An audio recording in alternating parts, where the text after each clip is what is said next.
Proiect de hotărâre privind revocarea hotărârii de Consiliul Local 22 din 2013, prin care s-a aprobat acordarea drepturilor pentru asigurarea alimentației de protecție a polițiștilor locali și personalul contractual cu atribuții de bază din cadrul Poliției Locale Boș. În ședința de comisie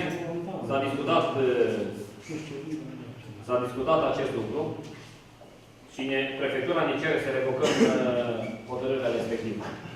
Noi tot am zis că dăm la poliție și ajutăm, dar prefectura ne trimite înapoi. Dacă noi vom revoca hotărârea respectivă, atunci șansa de izbândă a polițiștilor prin sindicat și atacare în instanță să apropie de zero. Dacă noi ne menținem în continuare și sprijinim ceea ce am încercat la început, probabil se va obține mai ușor. Sau să anulează ei prin instanță. Am discutat în comisie, comisia a dat aviz defavorabil pentru revocarea hotărârii de Consiliul Local. Acum vă cer votul. Cine este pentru revocarea hotărârii de Consiliul Local? Cine se abține? Și cine e împotrivă?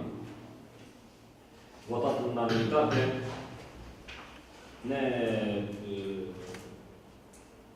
Respingerea hotărârii. Menținerea hotărârii. Certare nu ne face cu prefectura. E cu prefectura, nu e prefectura.